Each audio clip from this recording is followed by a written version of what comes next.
Bapa dalam kerajaan surga, kami bersyukur untuk siang hari ini kami boleh datang ke dalam rumah Tuhan. 我们在天上的父，我们满心感谢你，因为今天上午我们能够来到你的殿中。 Kami percaya Roh Kudus bekerja di tengah-tengah kami dan menolong kami. 我们相信圣灵在我们中间动工，并帮助我们。 Bukakan telinga kami untuk kami hanya boleh mendengar akan pemberitaan kebenaran firman 求主 Tuhan. 打开我们的耳朵，使我们能够只听见主你的福音。 Bukakan mata kami untuk kami boleh melihat apa yang Tuhan mau katakan di dalam kehidupan kami. 打开我们的眼睛，使我们能够看见你要对我们说的话。 Roh Kudus bekerjalah di tengah-tengah kami biar hati kami diperbaharui oleh kebenaran firman Tuhan. 求圣灵在我们中间动工，以你的话语来更新我们的心。 Dan biar hidup kami terus diubahkan dari hari ke hari untuk kami boleh semakin serupa dengan Tuhan Yesus Kristus. 好在我们每一日的心能够不断的被更新，能够更效法主耶稣。 Berkati pemberitaan kebenaran firman-Mu ya Tuhan. 求主赐福今天的讲道。 Kami menyerahkan waktu pemberitaan firman Tuhan di dalam nama Tuhan Yesus Kristus. 我们将以下的讲道的时间仰望在主你的手中。 Amin. 阿门。 Silakan duduk Bapak Ibu saudara-saudara 会中请坐。 sekalian. Senang sekali melihat Bapak Ibu saudara-saudara dalam keadaan yang sehat, dalam keadaan yang baik di tengah-tengah dunia yang mungkin tidak baik saudara-saudara. 我们非常开心，今天能够看见大家在这个不断动荡的这个不太好的世界的一个情况下，能够看见大家这么好。 Dan biar hari ini hati kita siap untuk mendengar firman Tuhan. Dan ketika benih firman Tuhan ditabur, firman Tuhan boleh bertumbuh, berakar, dan berbuah di dalam kehidupan kita. 让我们预备好我们的心，聆听上帝的话语，好让上帝的话语成为我们能够种在我们的心田里面，能够生根发芽结果子。 Saudara-saudara, hari ini kita merenungkan satu tema yaitu lihat selumbarmu. 今天我们要一起来思想一个主题，就是看见你自己的梁木。 Kita akan membacanya dari Matius pasal yang ke-7 ayat 1 sampai ayat yang ke-5. 我们要一起读从马太福音第7章第1到第5节。 Saudara bisa melihat bagian firman Tuhan yang ada di layar. Kita akan membaca bagian firman Tuhan yang bahasa Indonesia bergantian bersama dengan saya dan kemudian nanti akan dibacakan di dalam bahasa Mandarin. Matius pasal 7 ayat 1 sampai ayat yang ke-5. Saya membaca ayat 1, saudara-saudara yang bahasa Indonesia ayat yang kedua, dan kita terus bergantian sampai ayat yang ke-5. 我们先用印尼文来轮流读，先读第一，就是传道先读第一，然后大家读第2节，然后轮流读，然后等一下再用中文来诵读。 Baik.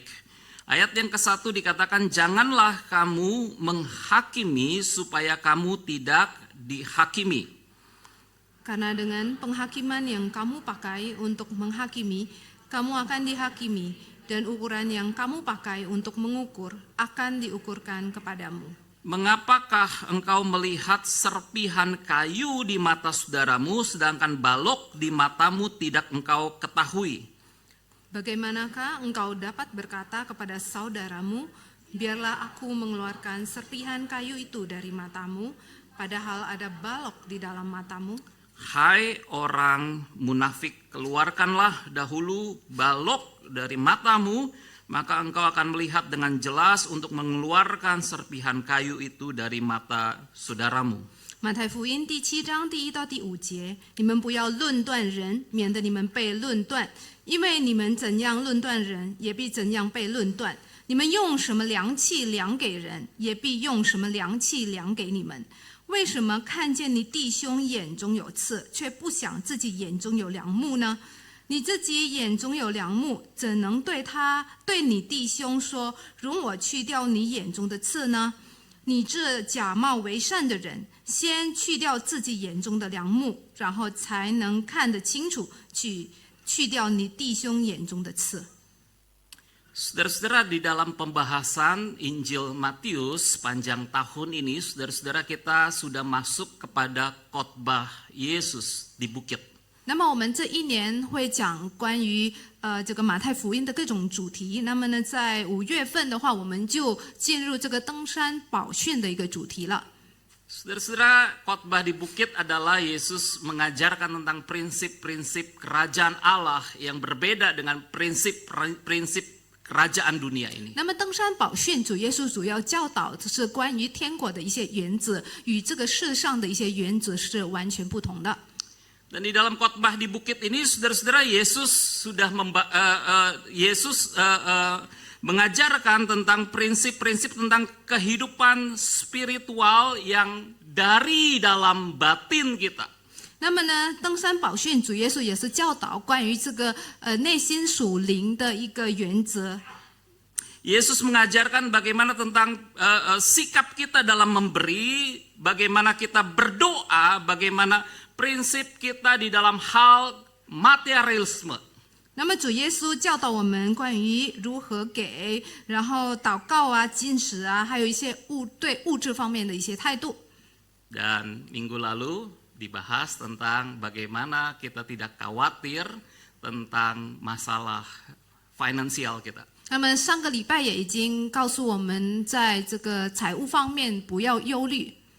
Maka saudara-saudara, hari ini satu prinsip yang Yesus ingin ajarkan bagi kita adalah bagaimana cara berpikir kita, bagaimana kondisi hati kita, dan bagaimana sikap kita di dalam hubungan kita dengan orang lain. 那么呢，今天我们要一起学习的是如何我们的这个思维的方式，还有我们待人的一个方式该如何。Saudara-saudara, coba bayangkan peristiwa ini. 大家可以想象一下这个故事。Seorang Kristen yang saleh. 一个虔诚的基督徒， Dia adalah seorang laki-laki. 是一个男性的， Dia sudah punya seorang istri dan dia punya 2 orang anak. 他有一个妻子，还有2个孩子。 Tapi satu kali laki-laki ini yang terkenal saleh, baik di dalam gereja, 那么有一天， tiba-tiba dia berduaan bersama dengan seorang wanita. 那么有一天呢，这个大家都认为非常虔诚的一个基督徒呢，他跟一个别的女人单独在一起。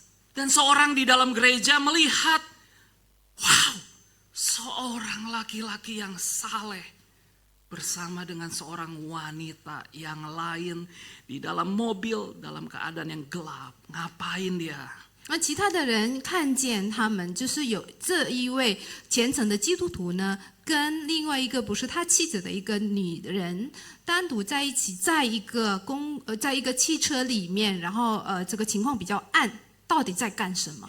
Kalau saudara lihat peristiwa ini, 如果大家看见这样的事情， apa yang saudara pikirkan tentang apa yang terjadi di dalam peristiwa ini? 那么大家会想象这个事情会发生什么事情吗？到底 Apa yang saudara pikirkan?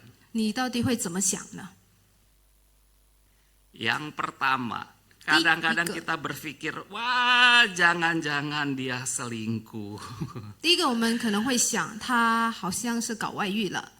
Kita suka berasumsi, 我们 kita 有 suka menduga-duga. 我们有这样的猜测。 Kemudian kira-kira apa lagi saudara-saudara? 还有什么样的猜测呢？ Apa yang terjadi, apa yang saudara bayangkan daripada peristiwa ini? 大家从这个事情可以想象什么吗？ Dia mungkin hanya teman. 他们可能只是一个朋友而已， Teman tapi mesra. 是一个比较亲密的朋友而已。 Suka tuh orang kadang-kadang tambahin bumbu-bumbu, saudara-saudara. 那么很多人就是经常这个就是添加其他的一些事情。 Dibilang teman tapi mesra. 亲密的朋友。 Nah, saudara-saudara, kira-kira apa lagi yang mungkin bisa terjadi, saudara-saudara, daripada peristiwa ini? 那么还有什么事情呢？大概就是从这个事情我们可以猜测。 Bagaimana kalau peristiwa ini sebenarnya dia adalah saudari perempuannya? 如果其实呢，或者实际上呢，这位女的是他的妹妹呢？ Bisa gak, saudara-saudara? 有没有可能？ Bisa dong. 对啊，可能啊。 Saudara-saudara, kita semua bergumul dengan dosa bersikap menghakimi. 那么我们大家都不断地为这个论断别人的这个罪挣扎。 Kita cenderung saudara-saudara ketika melihat satu peristiwa, 我们看见了一个事情， kita seringkali jatuh di dalam dosa bersikap menghakimi. 那么我们往往是事先论断别人的罪。 Saudara-saudara, pembacaan kita di dalam Matius pasal yang ke-7 ayat 1 sampai ayat yang ke-5, kita akan bahas 3 hal ini. 那么呢，从刚才我们阅读的经文马太福音第7章第1到第5节，我们将要讲解这3点。 Yang pertama, apa yang tidak diajarkan Yesus tentang menghakimi. 那么第一点呢，就是说关于这个论断别人的话呢，主耶稣没有教导什么。 Kedua, apa yang Yesus sebenarnya ajarkan tentang menghakimi. 那么第二点的话，就是说关于这个论断的话呢，主耶稣教导什么？ Yang ketiga, kita akan melihat tentang penghakiman Allah atas kita dan kaitannya dengan peristiwa Pentakosta. 那么第3点的话，我们将要看一下神对我们的审判，然后把它联系到我们今天的这个圣灵降临。 Kita akan bahas ini satu persatu. 我们将一一解释说明。 Yang pertama, saudara-saudara, apa yang tidak diajarkan Yesus tentang menghakimi? 那么第一个就是关于这个论断别人的话，主耶稣没有教导什么。 Matius 7 ayat yang ke-1 mengatakan, janganlah kamu menghakimi supaya kamu tidak dihakimi. 第一节告诉我们，你们不要论断人，免得你们被论断。 Saudara-saudara, apa yang Yesus maksudkan ketika dia mengatakan, janganlah kamu menghakimi? 那么主耶稣在这边，当他说不要论断人，他到底是什么意思呢？ Saudara-saudara, di sini Yesus tidak melarang kita memberikan penilaian yang bijaksana tentang apa yang baik dan apa yang buruk. 那么主耶稣在这边呢，他并没有禁止我们对是与非或者好与恶做出智慧的判断。 Yesus tidak melarang kita untuk memberikan penilaian tentang apa yang benar dan apa yang salah. 那么主耶稣并没有禁止我们要判断是非。 Yesus tidak melarang kita untuk memberikan penilaian tentang hal yang berdosa dengan hal yang kudus. 主耶稣也没有禁止我们判断一个是有罪的或者罪恶和圣洁的事。 Saudara-saudara, bukankah setiap hari kita itu suka membuat penilaian dalam kehidupan kita? 那么我们每一天不是也喜欢判断吗？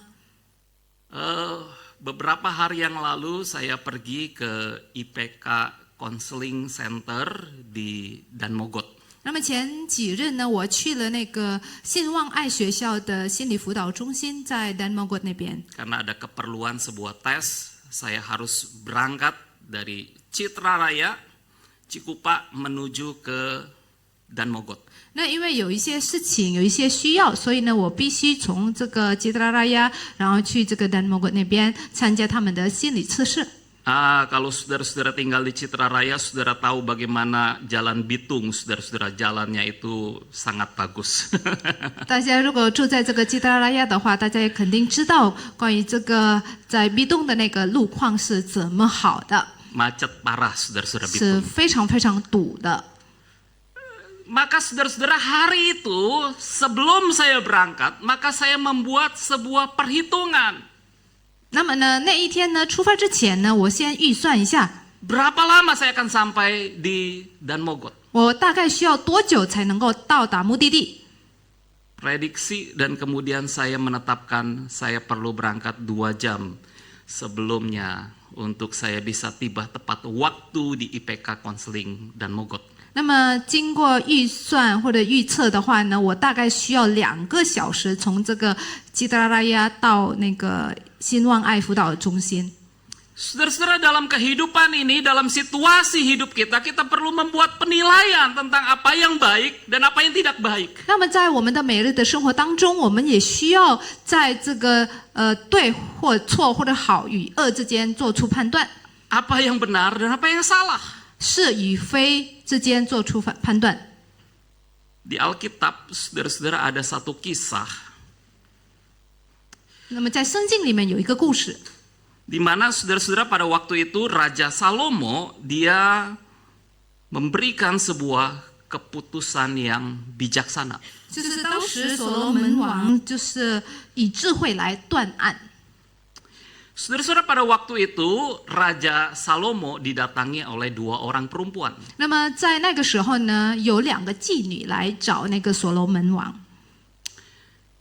2 orang perempuan menghadap Raja Salomo. 那么这2个妇人呢，是来到所罗门王的面前。 Apa yang terjadi dengan mereka? 那么他们之间发生什么冲突了吗？ Mereka mulai bercerita kepada Raja Salomo. 他们开始给所罗门王讲这个事情的来龙去脉。 Kami ini tinggal satu rumah 我们是住在一个屋顶上， dan tidak ada orang lain yang tinggal bersama dengan kami. 然后没有别人跟我们住在一起，只有我们2个人。 Aku mempunyai seorang anak bayi dan kemudian dia juga mempunyai seorang anak bayi. 那我有一个婴孩，他也是有一个婴孩。 Tetapi kemudian ketika aku tidur tengah malam, tiba-tiba anakku ditukar oleh perempuan itu. 但是我半夜睡觉的时候呢，他就拿走我的孩子，然后放他自己的孩子在我的怀抱里。 Anaknya yang mati itu karena tertindih di dalam tempat tidurnya ditukar dengan anakku. 那原本呢，他的那个妇人的那个孩子呢，是已经被压死，自己的母亲压死了，然后他就拿已经死的孩子，然后跟我的孩子换。 Perempuan ini minta keadilan kepada Raja Salomo. 然后这位妇人的话就跟所罗门王讨公义， Perempuan ini minta penilaian yang bijaksana kepada Raja Salomo. 那么就要求所罗门王给一个智慧的判断。 Apa yang dikatakan oleh Raja Salomo? 那么所罗门王说什么呢？ Raja Salomo bilang, penggal bagi 2 anak itu supaya adil. 1 untuk ibu itu, 1 untuk ibu yang lain. 那么呢，这个所罗门王就叫人把这个婴孩呢劈开，就是劈成2半，就是一半给一个妇人，另外一半给一个妇人。 Maka saudara-saudara, pada waktu itu seorang ibu yang mempunyai anak itu, saudara-saudara, dia menangis. 那么当时这个孩子的亲生母亲就哭了， Dia bilang, tolong jangan bunuh anak itu, biarkan anak itu kasih kepada ibu itu. 这个妇人就说：“千万不要杀这个孩子，这个孩子就交给那个妇人好了。” Tapi ibu yang satu, saudara-saudara, berkata, nggak apa-apa, penggal aja, bagi 2, setengah untuk saya, setengah untuk ibu itu. 但是另外一个妇人却说：“没关系，就把这个孩子呢劈成2半，就是一半给他，一半给我，没关系。” Maka di sini Salomo melakukan penilaian yang bijaksana. 那么就在这个时候，所罗门王就做出了一个非常有智慧的判断。 Apa yang dilakukan oleh Salomo? 那么所罗门王做了什么呢？ Dia melihat seorang ibu tidak akan tega melihat anaknya dibelah. 那么他就看见一位亲生母亲，她不可能忍得让自己的孩子被劈开2半。 Maka Salomo katakan, kasih anak itu kepada ibu yang menangis itu. 然后这个所罗门王就叫人把这个孩子还给刚才哭泣的那个妇人， Dialah ibunya. 她就是这个孩子的亲生母亲。 Maka saudara-saudara, pada waktu Yesus mengatakan jangan kamu menghakimi, Yesus tidak melarang kita memberikan penilaian yang bijaksana. 那么当主耶稣说你们不要论断人，那么主耶稣并没有禁止我们做出一个智慧的判断。 Penilaian yang bijaksana itu penting untuk menentukan apa yang benar dan apa yang salah. 那么一个有智慧的判断是非常重要的，因为可以判断是与非。 Penilaian yang bijaksana itu penting untuk mengevaluasi segala sesuatu berjalan baik atau tidak berjalan baik. 有智慧这个判断也非常的重要，然后可以评估一个事情是的进行是好或者坏。 Penilaian yang bijaksana itu diperlukan di dalam kehidupan kita. 那么呢，有智慧的判断也非常需要在我们的生活当中。 Karena itu saudara-saudara, kita akan melihat hal yang kedua tentang apa sebenarnya yang diajarkan Yesus tentang menghakimi. 好，接下来我们要看第2点，就是关于论断人的话，主耶稣教导我们什么？ Ketika Yesus mengatakan jangan kamu menghakimi supaya kamu tidak dihakimi, apa maksud daripada perkataan Yesus ini? 那么主耶稣讲了这段话，就是你们不要论断人，免得你们被论断。它究竟是什么意思呢？ Kata jangan itu mengandung arti ada larangan. 那么这个在这边"不要"这个词呢，是表示一个禁止。 Jadi sebenarnya apa yang Yesus larang saudara-saudara dalam perkataan jangan kamu menghakimi? 所以呢，这个主耶稣在边说的"不要"，到底他想要禁止我们做什么呢？ Saudara-saudara, kata menghakimi itu di dalam bahasa Yunaninya adalah krino, memiliki arti mengutuk dan menghukum. 那么这个论断在希腊文里面是用的词是 krino， 它的意思就是诅咒或这个惩罚的意思。 Karena itu dengan kata lain Yesus hendak mengatakan buat kita jangan kamu mengutuk orang lain. 那么换句话说，主耶稣想告诉我们，我们不要诅咒别人。 Jangan kamu menghakimi orang lain dengan arogan. 我们不要骄傲的论断别人， Jangan kamu menghukum orang lain dengan munafik, padahal sebenarnya ada banyak kesalahan dosa di dalam dirimu. 不要虚伪的审判别人，即使因为我们自己也有好多的过犯，好多的罪恶。 Saudara-saudara, Yesus mengatakan kepada kita, jangan kamu menghakimi dengan penghakiman yang munafik. 那么主耶稣告诉我们，我们不要以虚伪的这个审判来论断他人。 Dan kita melihat saudara-saudara di dalam ayat yang ketiga, Yesus mengatakan di sini, mengapa engkau melihat selumbar di mata saudaramu, sedangkan balok di matamu sendiri tidak engkau ketahui. 主耶稣在第3节也告诉我们，也说了，为什么看见你弟兄眼中有刺，却不想自己眼中有梁木呢？ Menarik sekali saudara-saudara, Yesus memberikan sebuah perumpamaan kepada pendengarnya pada waktu itu. 那么这边的非常有意思，因为主耶稣给当时的这个听众一个比喻， Perumpamaan tentang selumbar dan balok. 是关于这个刺和梁木的比喻。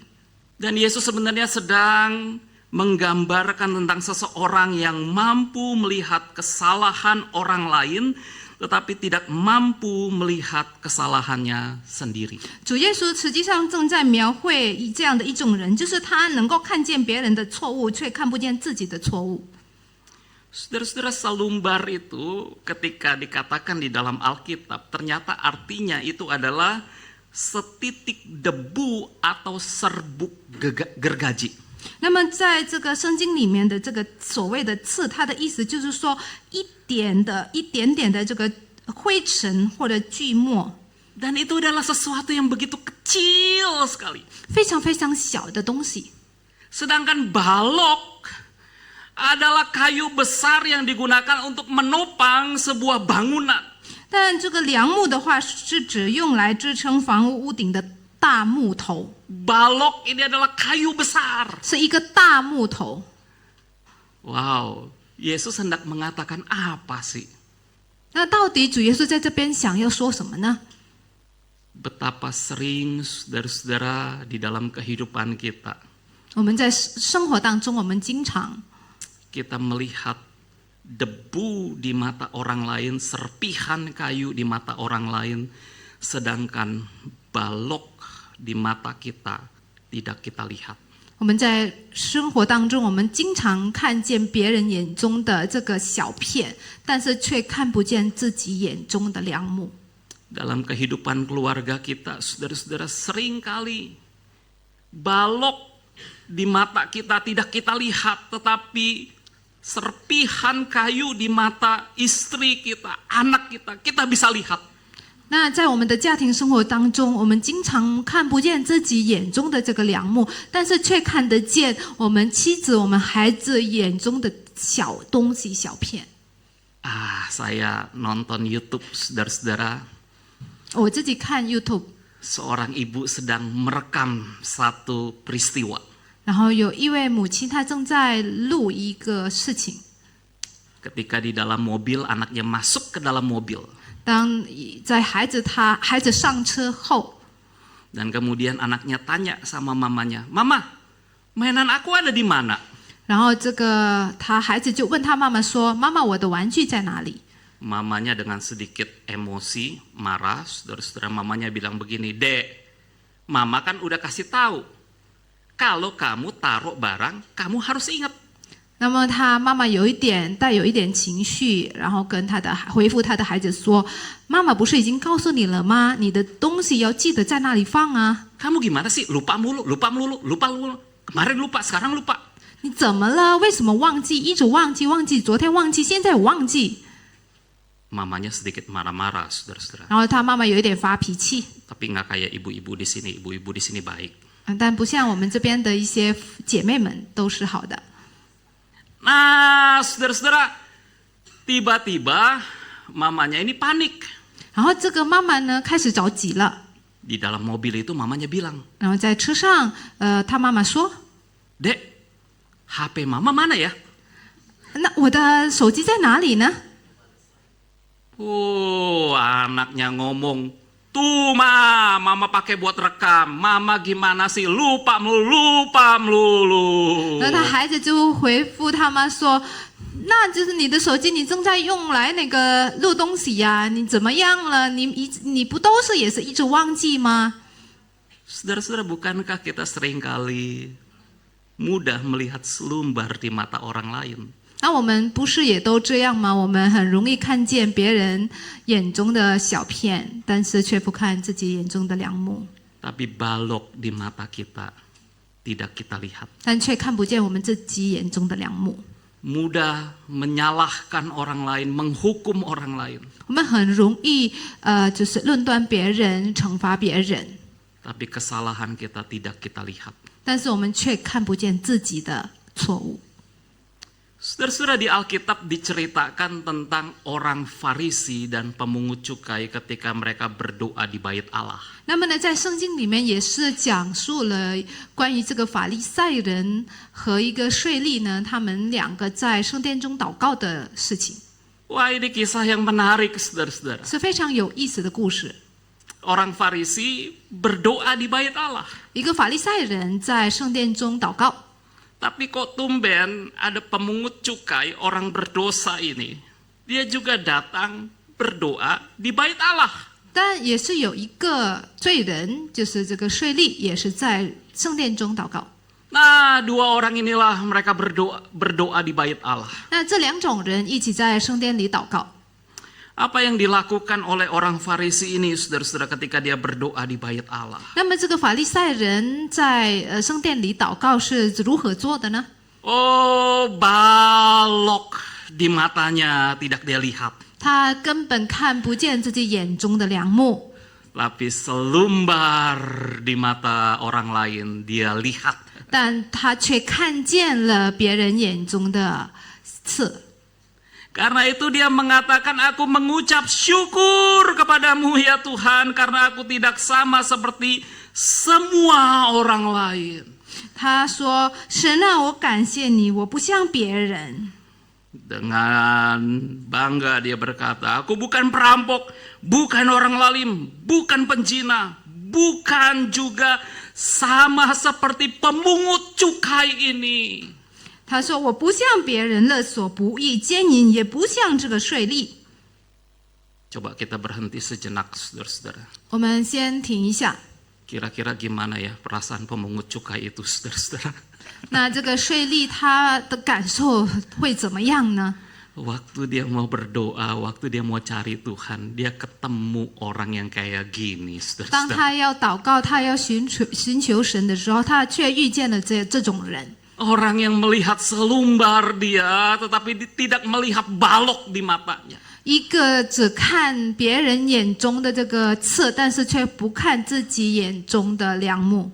Tetapi menarik sekali, pemungut cukai ini justru dia melihat selumbar di matanya. 但有意思的是，这个税吏呢，他却看见了自己眼中的刺， Dia melihat dosanya. 他看见了自己的罪恶。 Itu sebabnya saudara-saudara di Alkitab dikatakan dia memukul dadanya. 因此呢，圣经记载说他捶着胸。Dia menyesal, dia menangis, dia bertobat di hadapan Tuhan. 他懊悔，他哭泣在上帝面前悔改。 Dan dia berkata, "Ya Allah, kasihanilah aku orang berdosa ini." 他祷告说：“神啊，开恩可怜我这个罪人。” Dia melihat selumbarnya dan dia membereskan selumbar di matanya. 他看见了自己眼中的刺，他并要解决这眼中的刺。 Dia bukan membereskan selumbar di mata orang lain, 他不解决别人眼中的刺， tetapi dia membereskan selumbar di matanya. 但他却解决了自己眼中的刺。 Saudara-saudara, bukankah perubahan kehidupan kekristenan kita mulai dari titik ini? 那我们这个基督徒的这个生命的改变，不都要从这一点开始吗？ Ketika kita mau membereskan balok, ketika kita mau membereskan selumbar di dalam diri kita, 当我们要解决我们身上的梁木或者刺， maka barulah kita bisa membereskan selumbar dan balok di mata orang lain. 这个之后我们才能够去掉别人眼中的刺或者梁木。 Seringkali pandangan kita out in, dari luar ke dalam, 那我们经常都是有这样的出进的一个概念， tetapi pandangan kekristenan adalah in, out. 但是我们基督徒的观念就是说进和出， Dari dalam yang bersih akan mengeluarkan hal yang bersih. 从内心干净的、洁净的，也会流出来干净的东西。 Dari dalam yang kudus akan mengeluarkan hal yang kudus di luar. 从内心是圣洁的，那流出来的也是圣洁的。 Saya mendorong kita, ayo kita bereskan. Saya juga. Hal yang menjadi selumbar dan balok di mata kita. 那我也是非常鼓励我们大家，包括我自己，我们先解决我们眼中的刺。 Selanjutnya saudara-saudara, Yesus mengatakan di dalam Matius 7 ayat yang 那 kedua, 么接下来，耶稣在马太福音第7章第2节说 karena penghakiman yang kamu pakai untuk menghakimi, kamu akan dihakimi.：“ 因为你们怎样论断人，也必要怎样被论断。 Dan ukuran yang kamu pakai untuk mengukur akan diukurkan kepadamu. 你们用什么量器量给人，也必用什么量器量给你们。” Yesus mengatakan bahwa akan ada hukum timbal balik terjadi dalam hidup kita. 那么呢，在这边耶稣也告诉我们，有一个这个因果关系也会发生在我们的身上。 Ketika kita menghakimi dengan penghakiman yang munafik itu, Tuhan akan menghakimi kita. 那么，当我们用虚伪的方式来论断别人，那么上帝也会用同样的方式来论断我们，来定罪我们。 Seorang penafsir Alkitab yang bernama D.A. Carson, dia mengatakan, 一位解经专家 D.A. Carson 他这样说： mereka yang menghakimi seperti ini pada gilirannya akan dihakimi bukan oleh manusia, tetapi oleh Tuhan. 这样论断别人的人，反过来也要被论断，不是被人论断，而是被主论断。 Kenapa mereka dihakimi? Karena mereka merebut tempat Tuhan yang seharusnya menghakimi, tetapi dia merebut tempat Tuhan dan kemudian dia menghakimi orang lain.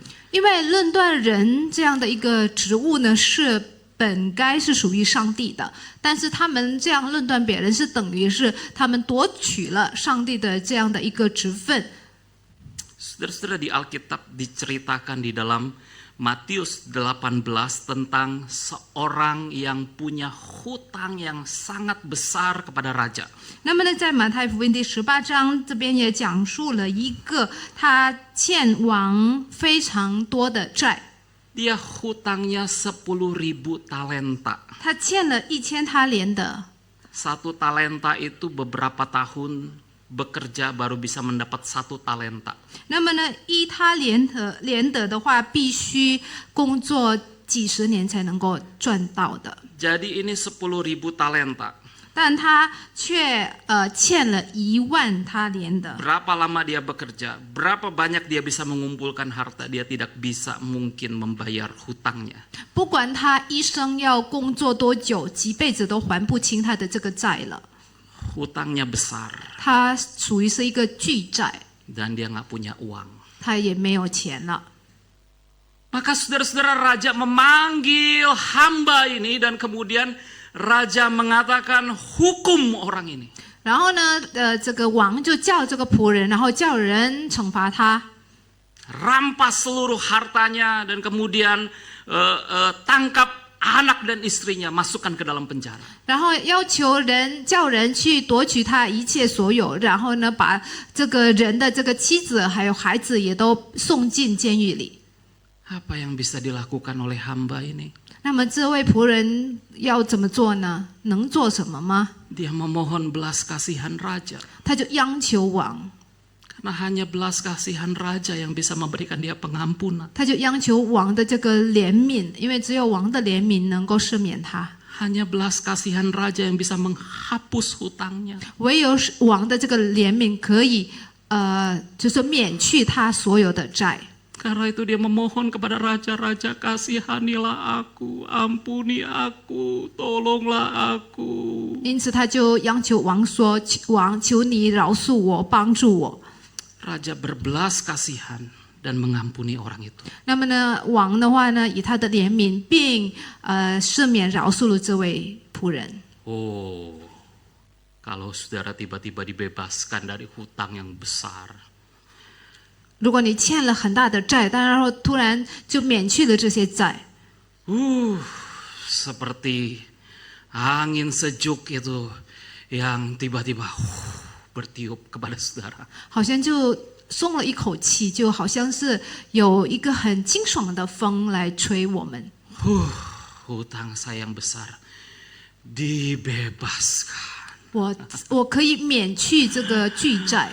Maka dia keluar dari istana raja, saudara-saudara, dengan bersuir. Dan kemudian dia bilang, wah, terima kasih, terima kasih. 那他就是离开了这个王宫，然后就吹着口箫，然后就非常感谢。 Tapi kemudian dia ketemu temannya. 但是他遇见了他的朋友， Temannya itu berhutang 100 dinar, nilai yang tidak terlalu besar, nilai yang kecil. 那他的朋友欠他100银钱，是一个比较小的数目，非常小的数目。 Orang kerja beberapa hari bisa mendapat 100 dinar. 这个几天的工资就可以赚到100钱了。 Tapi hutang temannya yang kecil ini saudara-saudara ditagih dengan sangat kejam oleh orang ini. 但是呢，他以残酷的方式跟他的这个朋友讨债。 Dia bilang, kamu hutang 100 dinar kan kamu sama saya? 你呀，你就欠了我100银钱。 Dan kemudian apa yang dilakukan oleh orang ini? 然后这个人叫什么呢？你一定要还。 Temannya bilang, sorry bos, lagi kanker kantong kering. 不好意思，我真的没钱， Lagi nggak punya duit bos. 我真的没有钱。 Tolonglah bos, nanti tunggu waktu, saya akan bayar hutang saya. 能不能给我一点时间？我肯定会还我的债的。 Temannya itu memohon belas kasihan 那他的 kepada orang ini. 这个朋友就恳求他的怜悯， Tapi apa yang dilakukan oleh orang ini? 但这个人却做了什么呢？ Dia cekek temannya, saudara-saudara. 就掐他脖子， Sadis ya, saudara-saudara. 是非常残酷的。 Dia bilang bayar. 不，你一定要还债。 Dengan mata mungkin melotot, saudara-saudara, dikatakan bayar. 瞪着眼，然后说你要还清。 Maka saudara-saudara, orang-orang di sekeliling ketika melihat peristiwa itu melaporkan kepada raja. 那么周围的人看见了这样的事情，然后就向王投告。 Maka raja menangkap orang itu dan kemudian menghukum orang itu. 那王却这个抓了这个仆人，然后也惩罚他了。 Raja yang adalah Tuhan telah berbelas kasihan mengampuni kita. 王就是代表神，他已经怜悯我们，赦免我们的罪。 Tetapi kita kadang-kadang seperti orang itu tidak berbelas kasihan mengampuni orang lain. 但我们却像那个残酷的仆人，我们却不愿意赦免他人。Maka raja menghukum orang itu yang tidak berbelas kasihan. 王惩罚了那些没有怜悯心的仆人。 Penghakiman Allah akan ditunjukkan kepada orang yang tidak berbelas kasihan. 神会审判那些没有怜悯的人。 Saudara-saudara, tentu kita tidak ingin mengalami hal yang buruk seperti orang yang telah dibebaskan hutangnya itu. 我们当然不希望自己像这个那么坏的那个仆人，已经免去他的债了，但是他没有怜悯别人， Yang mengalami penghukuman daripada raja. 他最终是承受了王的惩罚。 Hari ini saudara-saudara, ketika kita bersama-sama mengingat kembali peristiwa Pentakosta. 那么如今呢，当我们在纪念这个圣灵降临日的时候， Satu peristiwa di mana Roh Kudus itu dicurahkan. 就是圣灵降临在我们中间。 Ini adalah peristiwa satu kali yang terjadi dan bersifat final dan tidak akan terulang kembali. 这个事情是一次性发生的，不会再重复的。 Tetapi dampaknya bagi gereja terus kita lihat sampai pada hari ini. 但是它的影响对教会，直到现在我们还能看见。 Roh Kudus yang sudah memimpin gereja dari abad ke abad sampai kepada zaman ini. 圣灵不断的带领各历代的教会。 Saudara-saudara, pada waktu Roh Kudus dicurahkan di dalam peristiwa Alkitab, pada waktu itu para murid mereka dipenuhi dengan Roh Kudus. 那么当时呢，就是门徒们就是被圣灵充满了。 Dan Petrus memberitakan firman Tuhan dan 3.000 orang bertobat. 然后当时呢，彼得受感动讲道，然后就有3000个人悔改。 Dan kita melihat berdirinya gereja mula-mula. 然后那个时候我们就可以看见初代教会建立了。 Apa yang terjadi dalam gereja mula-mula? 那么初代教会礼仪发生了什么事呢？ Apakah mereka saling menghakimi? 他们是互相论断吗？ Apakah mereka selalu melihat selumbar di mata saudara mereka? 他们是一直都看别人眼中的刺吗？ Alkitab mencatat kepada kita di dalam Kisah Rasul pasal yang kedua ayat 42. Jemaat mula-mula bertekun dalam pengajaran rasul-rasul dan dalam persekutuan. 那么在圣经就是使徒行传第2章第42节告诉我们，他们这个初期教会呢，他们都恒心遵守使徒的教训，彼此交接， Mereka selalu berkumpul untuk memecahkan roti dan berdoa. 掰饼祈祷。 Gereja jemaat mula-mula, 那么呢，初代教会 mereka saling mengasihi. 他们互相相爱， Mereka bukan saling menghakimi. 不是互相论断， Mereka bukan melihat selumbar di mata saudara mereka. 他们不是看弟兄中的刺， Tapi mereka selalu membereskan selumbar dan balok di mata mereka. 但是他们一直都是事先解决眼中的刺或者梁木， Dan mereka menolong jemaat yang lain untuk bertumbuh di dalam Tuhan. 然后再去帮助其他的弟兄姐妹可以在神里面成长。 Hari ini kita ingin gereja menjadi komunitas yang seperti apa, saudara-saudara? 那么如今我们希望我们的教会成为什么样的群体呢？ Komunitas yang saling menghakimi, 是互相论断的群体吗？ merusak gereja, 是破坏我们自己的教会吗？ atau komunitas yang saling mengasihi? 或者呢，是成为一个互相相爱的群体？ Orang merasakan kehangatan, 大家都可以感觉到温暖， orang merasakan sukacita, 可以感觉到喜乐， orang merasakan kasih ada di tengah-tengah gereja ini. 可以感受到爱就在教会当中。 Kiranya Tuhan memberkati kita, kita berdoa. 但愿神赐福我们每一位，我们一起来祷告。 Bapak, terima kasih buat kebenaran firman-Mu pada hari ini ya Tuhan. 天父，我们感谢你今天赐给我们的真理。 Tuhan berkati gereja-Mu di tempat ini menjadi satu komunitas yang saling mengasihi satu dengan yang lainnya. 求主赐福你这里的教会成为一个互相相爱的群体。 Bersyukur ya Tuhan untuk kebenaran firman-Mu yang kami boleh baca dan kami boleh renungkan. 感谢今天我们可以一起来阅读思想你的真理。 Kami berdoa bersyukur dalam nama Tuhan Yesus Kristus. 我们祷告，感谢，唯靠主耶稣的名， Amin. 阿门。